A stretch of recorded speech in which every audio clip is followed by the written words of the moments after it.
Lei from. Are you a grad in the cloud team? Well, I was Or a you grad. just work in the cloud team? Yeah, I was on my last rotation in the energy efficiency teams and also like part Okay. of the cloud team. Yeah, basically. Yeah, okay. So talk about measuring carbon emissions from cloud VMs on the OpenStack cloud. Yeah. So yeah, why don't you kick off you and do you want to take questions as you go along or? Yeah, I'm happy to take any questions while presenting, and can also do a Q&A at the end. It's up to everyone and to you. Yeah. I don't mind, yeah. Okay. Yeah, all right, that's fine. I'll keep an eye out for any hands up. All right. Okay, shall I? Okay, over to you then. All right. Yep. Cheers. So yeah, good afternoon everyone. So my name is Yule, and today I'll be presenting my work on the toward carbon emission feedback for user in STFC Cloud. So first, a little bit about me. So I was a bachelor graduate in computer science from Uni of Portsmouth. I've been working at the scientific computing department as a graduate since May 2025 last year. I'm currently on my third rotations working with the federating service team, but today I'll be talking about the work I did during my second rotation with the energy efficiency teams.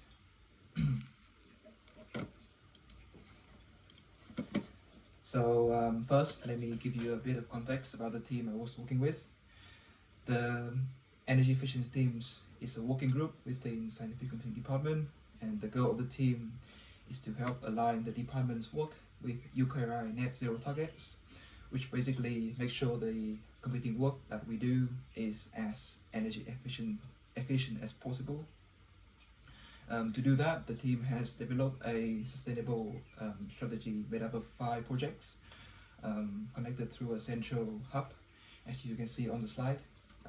Yeah, the first project is emission monitoring across scientific computing service, which include like managing graduate and apprenticeship projects. Second is common sustainability standard, which the team provide like Green Disc certificate, which help research group computing teams reducing their environmental impact, and also having a sustainable representative in some groups and department to advise on reducing the environmental impact. The third is the user educations.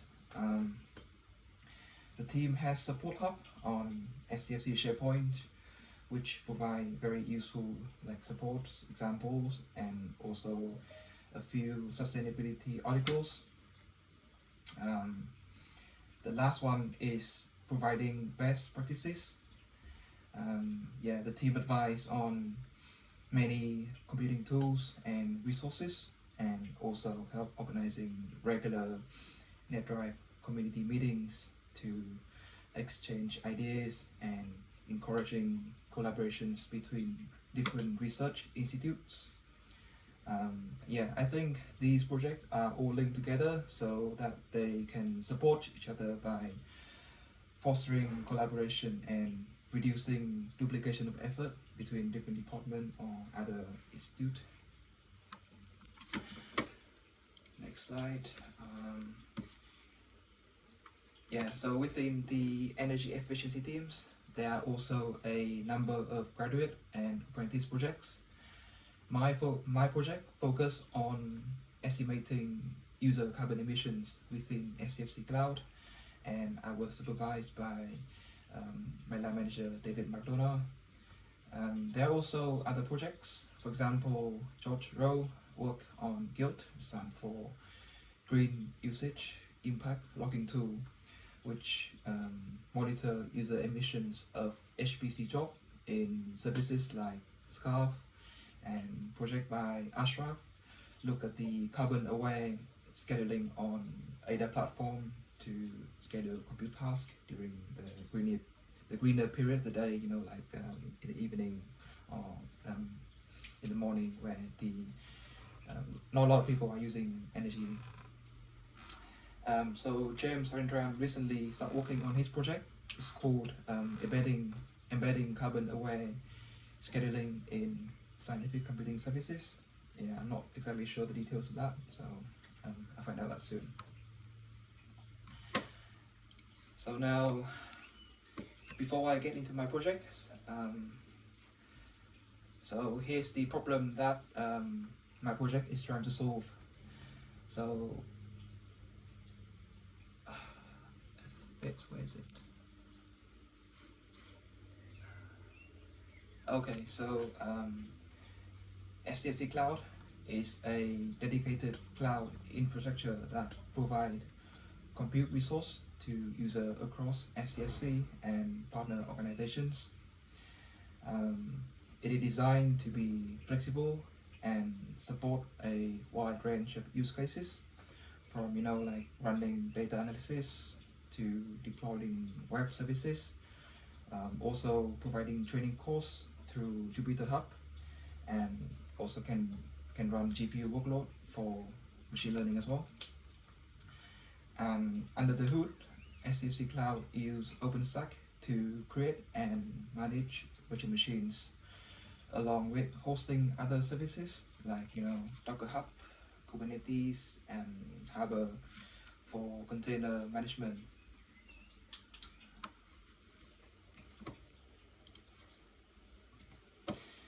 Well, yeah, so this is a problem that my project was trying to solve. So currently we can monitor the power consumption, energy use, and carbon emissions of our buildings, data centers, the physical server and host. But when it comes to individual virtual machines, I don't think we have any visibility to that.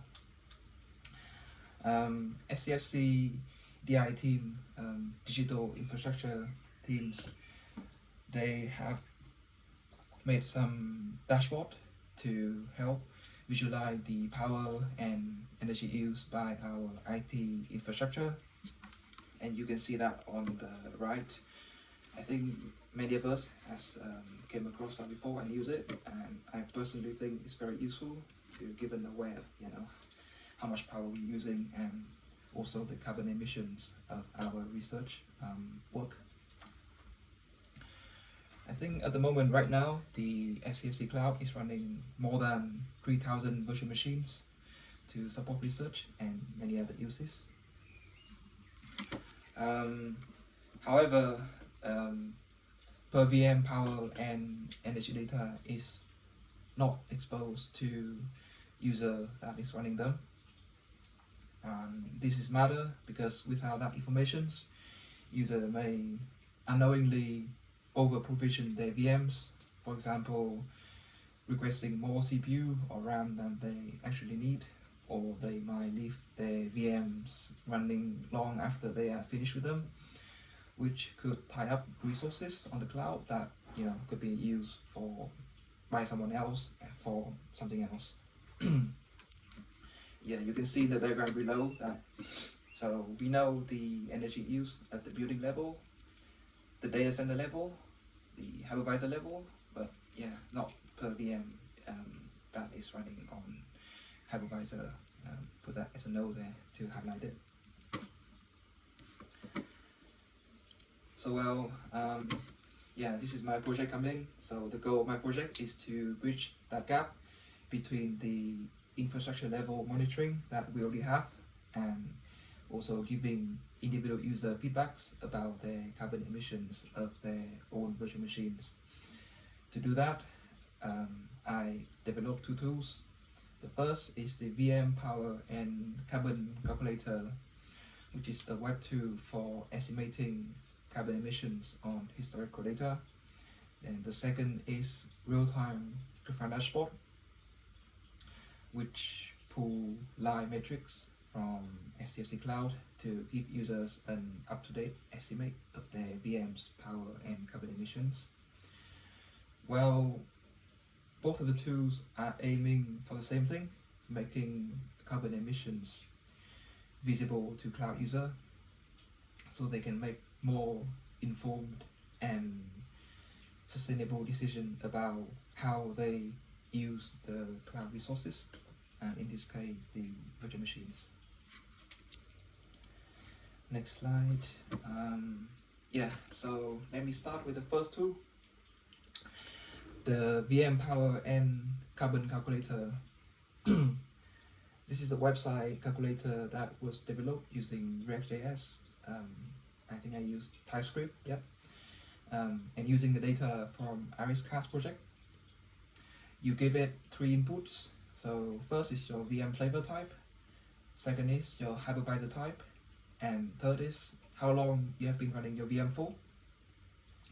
And it gives you back an estimate of your VM's average power in watts, the total energy used, it has used in kilowatt hour, the total carbon emissions in gram of CO2. The calculator is available as a website, and the source code is on GitHub if anyone want to take a look.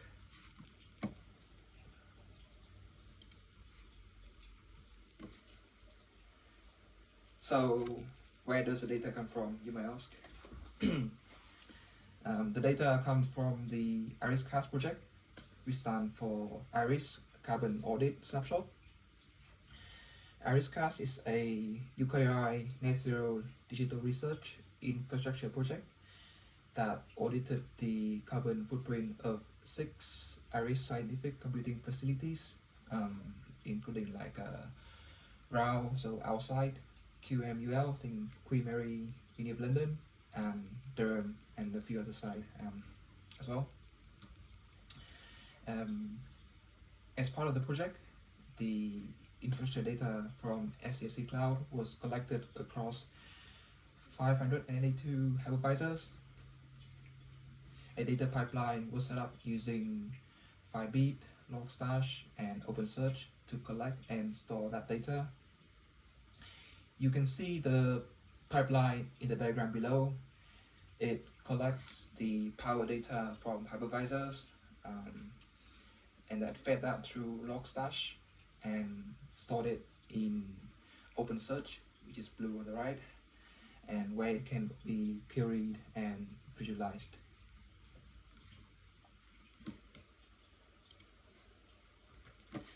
So using that data, I then built a Python tools to query the OpenSearch cluster, aggregate the energy usage per hypervisor, host, and model, and visualize the result using Plotly. Well, here is the quick example of how the calculation work. Say that you have a VM with the L3 Tiny flavor, which has 8 virtual CPU cores running on 2020 CPU model host, which has 128 threads, and it has been running for the past 24 hours. Okay, so the host average power in watt is, looking at the table, is 187.24, which is the result from the Python tool that has queried and calculated for the past 6 months of the data. We divided that by number of CPU threads of the host, which is 228, and then multiply by the number of virtual CPU core on the VM, which is 8. That gives us an estimated VM power of 11.7 watts. And then we then multiply by 24 hours to get the total energy. We come out to 0.28 kilowatt hours. And finally, we multiply by the carbon intensity and the PUE, the power usage effectiveness of the data center, to get the total carbon estimate of about 54.6 grams of CO2 for that 24-hour running period. The diagram below just show how the data pipeline process work. So the first two process belong to the Iris. So that's the Iris project, or is the Iris CAS project have done. And the last two process, which then I came in to develop that Python tools and then visualize it on the dashboard. So to use it on the calculator. So I also put that tools on SCD GitHub, so you can take a look at that if you are interested.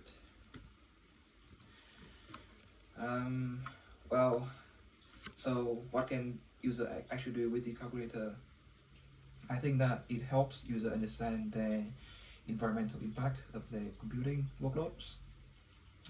You can compare the energy usage of different VM configurations to make more energy aware decision when using cloud resources. For example, you don't need to create too powerful VM if you only run a small web server or task, which obviously will save the power, not consuming too much power, and can release those resources to other people that might need to run heavier things on more important tasks. But then, however, there are some limitations that worth being aware of. The calculation only use CPU cores to estimate power. It does not account for memory, disk, network, or GPU usage. The data also come from Iris CAS snapshot, which cover 2023 to 2024 period. So the new hardware has been installed since then. So those new hosts are not available in the calculator list. In terms of the project status, the calculator currently is just a my research prototype, and there are no plan to further development at this stage. The code is available on GitHub. GitHub is if anyone wants to run it locally or to continue building on it.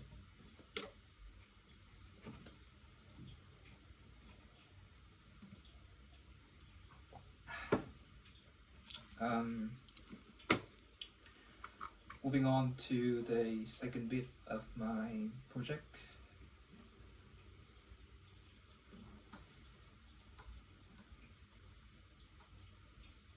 Which is the Grafana dashboard.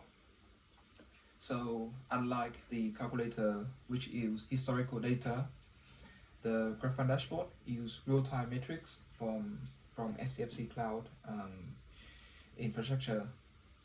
So it calculates the power consumptions, energy usage, and carbon emissions of a virtual machine live, and also show you some metadata about your VM as well.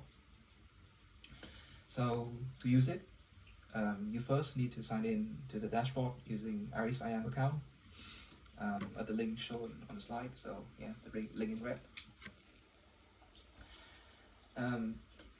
Then you first need to select your VM instance name. So in this case, I select the Fed Team April Build 9 VMs.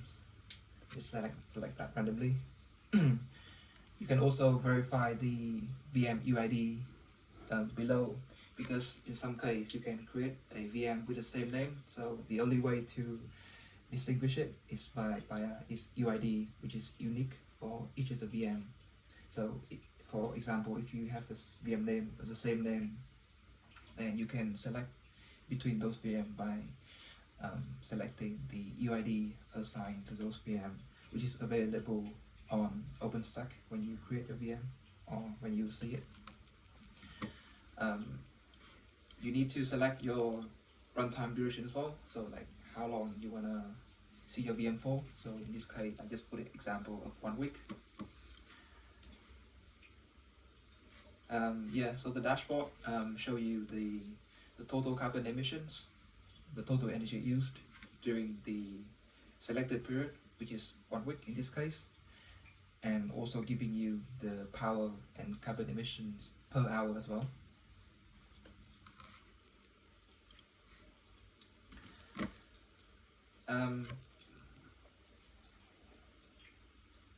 you can see the VM power timeline over the selected period.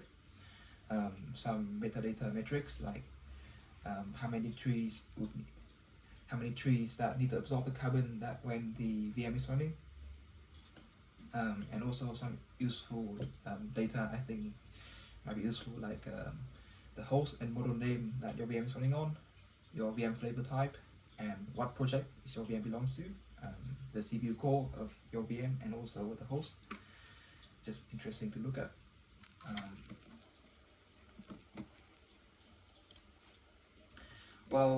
So how does the dashboard actually work under the hood? Well, it is powered by the data pipeline built on Prometheus and Node Exporter. The Prometheus collect 3 categories of metrics from STFC Cloud. So the first is host power, which is the actual power being drawn by a physical host. The second is OpenStack API metrics, which tell us things like how many virtual CPU cores that your VM is allocated. So like L3 Tiny has 8 virtual CPU core, like that. And third is Libert KVM API metrics, which tell us things like the actual CPU utilization of the VM and also the host that is running on. So yeah, you can see in the graph, in the diagram. So all of these metrics from all the hypervisor is running on the cloud is fed into Grafana, which also pull in real-time carbon intensity data from the carbon intensity API to make a carbon emission estimate as accurate as possible. And yeah, it is what you visualize it and you see on the dashboard earlier.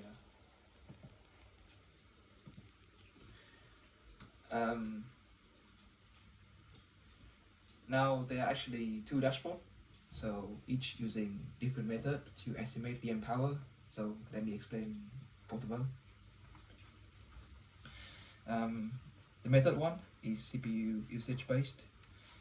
So for this method 1, the key question is how much of the server CPU is my VM is actually using right now. So the idea is the physical server is running your VM, has the total power draw, and your VM estimated power is just a share of that total CPU usage. So if your VM is running 10% of the host CPU, then it gets assigned 10% of the host power. For example, like if your host is 20 watt and currently your VM is running 10%, so I think the math is 10% of 20 watt is 20 watt. So yeah, just an example like that. The second method 2, is I just call it utilization plus power range. You can see the equation. So to explain it, I think the key question is how much power does the server use at idle versus full load, and why does my VM sit in that range? So as you know, every server has a minimum power draw when it's doing nothing. So like if the server is average power is 20 watt, so if it like not doing anything, it still require like probably 100 watt to maintain, just to run it. And also the maximum power draw when it's actually fully loaded. So this method 2 takes your VM share of the CPU core and scale it between those 2 power limits. So Pmax and Pmin difference in the equation. So depending on how busy the host is, so your VM will take that share. So I think the method 2 gives more realistic estimate because the server always uses some power even at idle. So this equation takes into account that idle power as well. Whereas for the first method, if say like your VM only like doesn't run at all at 0%, but you still provision it on OpenStack, so 0% 0% multiplied by 20 watt, your VM consumes nothing, although that, yeah, it is created and still occupy a place on the host. Yeah, I don't think it's fair for calculating power and carbon emissions.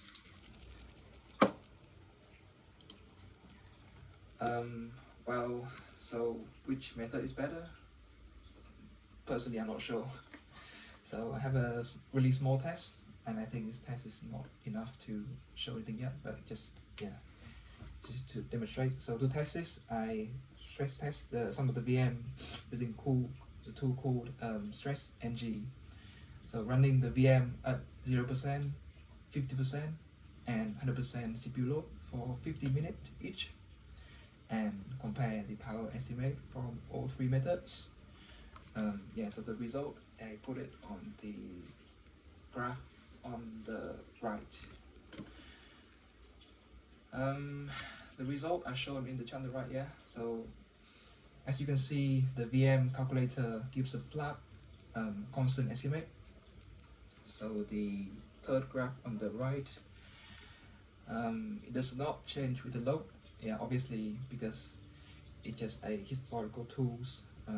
It does not take into account, yeah, how much your VM is using, how much you're running on it. Yeah, just a calculator. So that's when the point of Grafana dashboard come in. So method 1 and 2 just account for that fluctuate in terms of your workload. As you can see, the Grafana method 1, the left bit, and the chart on the left bit. So it's very responsive. It shoot up to, it shoot up under the load and drop right down when the VM is idle. I think it is a bit extreme, especially at a very low and very high utilizations. Grafana method 2 sit in the middle, so it gives more stable estimate that still account for the change in load. But I believe that the minimum and maximum power draw of the host are not accurate in this case, because our host has never run to its maximum or minimum utilizations. I've seen before, like this hypervisor only roughly run 5 to 10% of it actually usage, and looking at the past, it never been used to its maximized potential before. So the data recorded on Prometheus pipeline never know the full power draw of the hypervisor or the minimum power draw as well. So yeah, that's why the result might not be as accurate as I hope for. So I think at the moment, Grafana method 1 might be usable, and then we can also use the VM calculator as a useful tool to compare it between those two methods, to make some comparison and think about like what number we can bring forward to calculate the carbon emissions of your VM.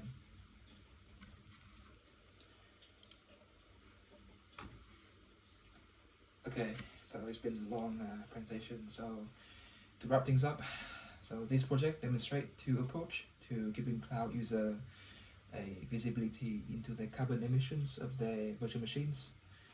The Grafana method 1 is currently the only one that is working right now on the dashboard. The method 2, for some reason, is not working due to just Grafana is not happy with my dashboard when I migrated over from the dev environment to the public one, because apparently I made it on the version 2 API of the dashboard, but then the public one is deployed using version 1, so there's some issue there. So currently the only method 1 is working and is publicly accessible for everyone with the RSIM account, I think. I still think that the VM calculator is very simple too. It's very useful to look at the historical usage and to find out like what is the difference between the power difference between different type of VM flavor running on different kind of hosts, different hardware model, because we have 2019 hardware model, 2020, 2021, 2023, so on. So we can see like how energy efficient the newer hardware gets nowadays. So yeah, it's interesting to look at in terms of the efficiency of hardware as well.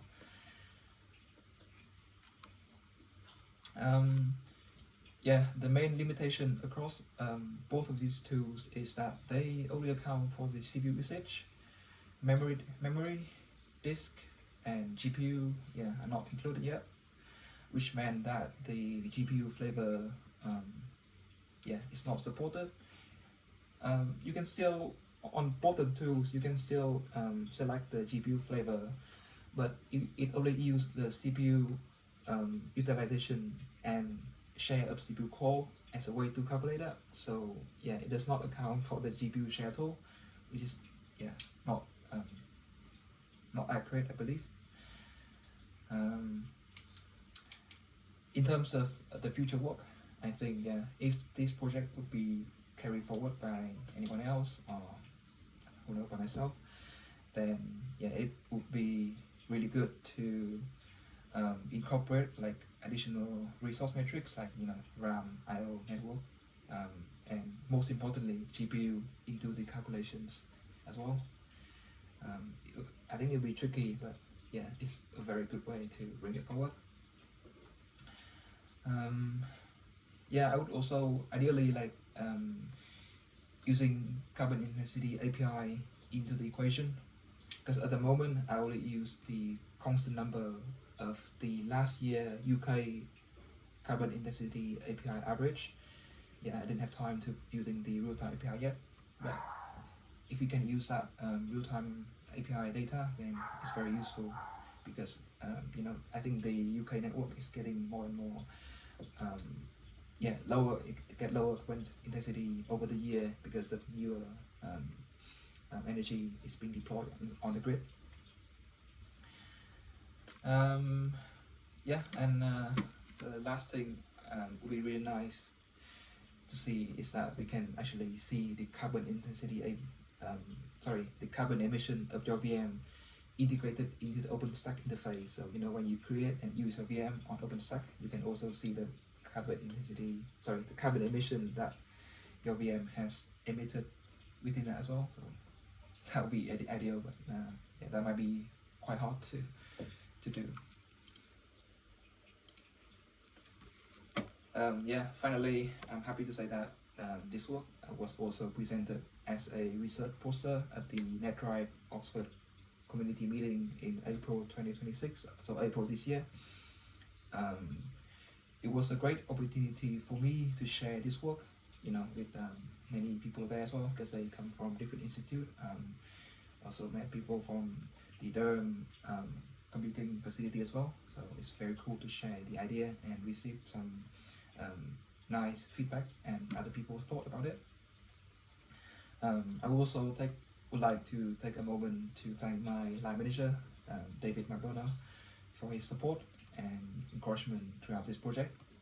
So and I think this is the last slide, so that's it for me, and thank you very much for listening. I'm happy to take any question from everyone. Thank you. Thank you, Hugh. Okay, questions, anybody?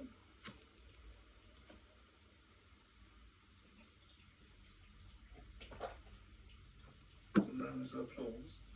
Don't see it. Oh, Thanks, Adam. Adam, you've got a hand up. As we consider as part of future work to make this available as an API you could query to get this information? Because I can imagine as we're running our ADA service on OpenStack, it'd be useful to be able to get the carbon intensity information from OpenStack and display it on our website for our users to see. Oh yeah, that'd be a very nice case. The dashboard. So you can select the VM, right? Because you said I think you can literally find out the VM. Sorry, what's your name called? What's your service? Is Adam? DOS or ADA. Yeah, I've seen that's an ADA on the instant name, so you can also query that on here as well. Yeah, I've actually tried to log into this. I don't know if it projected me basically. I tried to look at virus line, so I don't know if I had to go to a group or something. But Yeah, it's fine. But I think it's very good idea though, Adam. So if because currently the Prometheus exporter is exported, so yeah, you can write like a simple server to export it as an API. So that API can like all the calculation on the Grafana can be calculated in that server and exposed as an API. So you can have that visible on ADA or any other platform as a power on carbon emission as well. So very useful. okay, this was very useful. Thank you. Thank you. Thanks for that. Anybody else? I'll chuck in a question. Well, I'm struggling a bit actually because my screen's a bit small and I can't quite resolve everything. Is this just a real time? Can you extract historical information from this? So if you know what your VM was and when it ran, you can extract that. So can you extract information from weeks ago, or is it only while it's it's runtime? Yes, so you can extract the historical data, so it can go back as far as you can. But since the current Prometheus node exporter deployed by George Matthew in the cloud team a month ago or 2 months ago, roughly, so the data only available back to that deployment date, unfortunately.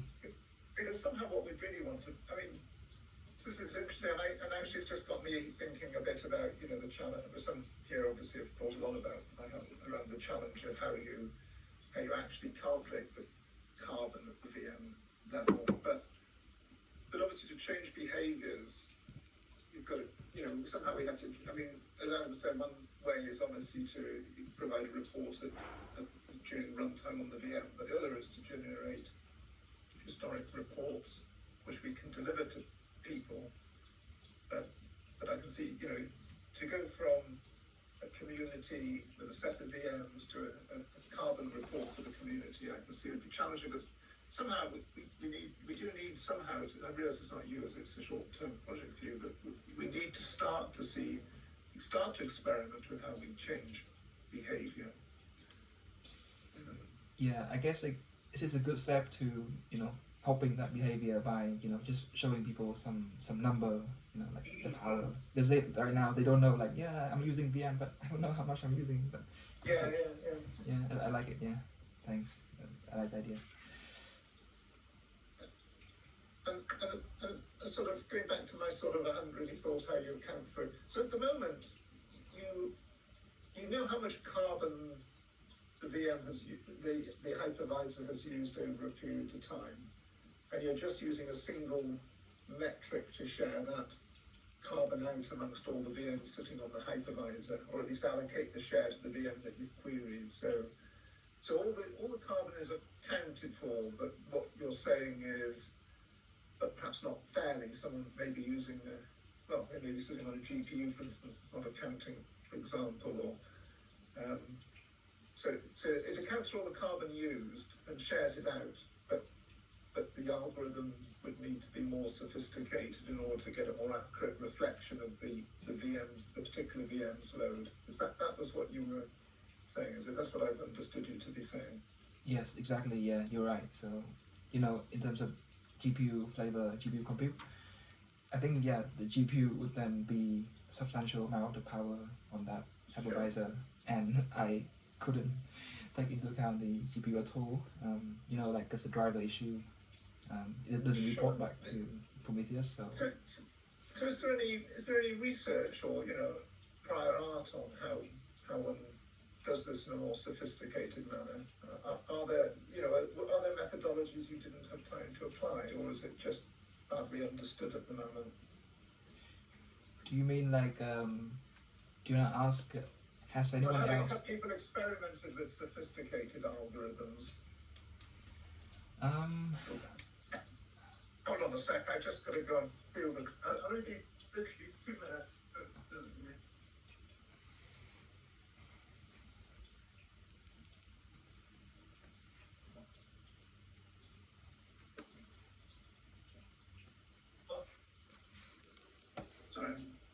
part of the reason I'm home. Yeah, sorry. So yeah, I'm just asking if there are more sophisticated attempts using more sophisticated algorithms that have been published or. Gotta be honest with you. I've looked at some other articles. Yeah, some of it has been deployed, on the BBC and some of the data center. What I have incorporated into my project is those using only CPU. But from what I have read before, and I couldn't remember exactly now. So I think there's one article I read before that do mention GPU work, but they use the GPU, like they have the driver installed and say NVIDIA SMI, and then that report the power out as well. So they use that power, because I haven't read into those reports because for my project we're given the limitation, so I only focusing on the thing that has CPU. So I haven't personally researched much into those GPU, but I would definitely think that if we have the GPU metrics available, we can do something with it, I think. Sam, you have your hand up. Yeah, sort of follow up with your question, really, Andrew. So this is based on, you're not actually monitoring, you're not asking the CPU exactly for its actual power draw at any point in time, right? Because with most CPUs, you can directly ask the CPU how much power each individual core is using. So on the cloud, the only power metrics I got is the whole host hypervisor, so like the power coming into the hypervisor, and then the power of the CPU package. But I didn't see the per core. It depends slightly on the CPU, but if these are Intel or AMD CPUs, you can introspect the per core power. Well, that's the thing you can definitely do, because I have done it. So the question is, though, if you're allowed to do it, I'm not sure. So are these, how much privilege does this monitoring have running on the system? Shall I just give David a chance to come in, because he might be wanting to add to that? Are you David? Sorry, I was just going to reply to your broader point, Andrew, of are there sophisticated ways of doing this, and that exists in the literature, and it's all to do with how much information is exposed, basically. And if you have limited information, what assumptions can you make? And so he was basically investigating a couple of different models based on different assumptions, kind of comparing those. But the more information we have, there are much more fine-grained ways of doing it. But I'd also add, there is a case of how accurate do you need to be useful to the user, and I think the answer is actually not immensely accurate. It's just knowing the relative values to be able to show, you're using too much and here's how to reduce it, kind of thing. Yeah, and sorry, Sam, I might get more about that. So just quickly, that response in itself is a useful part of the response, but the question is, part of the way you want to frame this is, well, how accurate do you need to be? Right? Yeah. But given you were asking, Andrew, yes, there are ways of being more accurate if you want to. The question is, do you need to be? It's part of it. And also, right, from a security perspective, do you want to expose those things? So one of the reasons why AMD CPUs used to get very accurate, very fine-grained, microsecond by microsecond power draw for each of the different cores. They don't do that anymore because you can do it helps you to preserve, for example, break crypto stuff. You can tell how much power is using microsecond by microsecond. You can tell how much work it's doing to, for example, deal with keys and things. So, I mean, a point around how much do you need to do to change behaviour. I mean, it's sort of related. I mean, it's not an issue for Iris, but I don't know whether we got for communities with charging for. They work quite hard to optimise their VM usage. Actually, by charging money per VM, which is quite, there aren't many communities we have a commercial arrangement or not, but it's a charging grant related charging arrangement with. and it definitely improves behaviour. You know, it is a good thing to do because it does force people, you know, strongly encourage people to, you know, shrink the core count and reduce the footprint of their VMs and not use them when they don't need to. And I think we're still at quite early days really until I think even getting reporting at the project level will make a big difference, to be honest. In fact, it may make more of a difference than at the individual. I mean, I just keep coming back when I was a postgrad, I was running data productions at CERN, so it's a very long time ago, but we used to get on the mainframe a report of how many Swiss francs each job had cost, which was vast. It was, you know, tens of thousands of Swiss francs a job or so at a time. The exchange rate was a bit higher. I just thought, well, phooey, whatever, you know. Whereas I think at the project level, projects maybe care more about that kind of thing. Individuals quite often drop, you know, I mean, I know there are caring individuals and, you know, eco-caring individuals, but many of them have also got targets to achieve in terms of their work, whereas at a project they may take a more strategic view. David? But yeah, I was just to say, and I kind of, as Hugh kind of showed at the beginning, in the energy efficiency team, so the idea is let's try and enable tools to measure each service we provide, and then the next step will be, now let's kind of group those things into kind of a fingerprint that you can have at the user level, and then at the project level, at the group level, theme, department, or whatever, and that should enable us to just shine a light on how is our user emissions shared out amongst us, basically, and then you can see where can we make the biggest impact by making changes. Yeah, I think that's another thing too, I mean, actually even just accounting, you know, we were more into electricity 18 months to 2 years ago when we were worrying about electricity caps in the data center, but actually even just that sort of high level pressure caused some positive, good practices to emerge, you know. It's trivial things, it's, you know, some of the wins still are probably really, really big. At that time it was, well, we've installed this kit and it's running, but we haven't brought it into production yet. We could just turn it off again for now for a month, you know, because we're not going to do anything. And that's a lot of carbon, a lot of money. I mean, they're more just in money, but kilowatts at the time. But I think it doesn't have to be a lot actually to change people's working practices. But the first challenge is actually getting feedback into the right places, and I think that's the hard bit. See, it seems for us in these environments, the hard part. Does anyone else have anything else? I can't see any more hands up. No, in that case, thank you very much, Hugh. Next week is an IRIS operations as usual, and then the week after, I've got to pull together steer a conversation around IRIS accounting units. It's sort of kind of related to this in some ways, which is what's the right benchmark unit for IRIS. We're very unsophisticated using cores at the moment, but the range of performance of the cores, which were not that large 5 or 6 years ago, are now quite substantially, you know, factor of 3 to 5 at least. So I've got to pull my thoughts together on that, but I hope that'll be really useful. And I'd like us to make progress on that in order to feed into, you know, the next round of RSAP requests coming in September, October. See if we can get a more nuanced request for resources rather than just cores, and a more nuanced request for purchasing capacity from sites rather than just cores. So that's for 2 weeks' time. And in fact, I think we've got talk, at least the one following that 2 weeks on from that as well. So we've probably got full diary for at least the next 6 weeks, I think, for the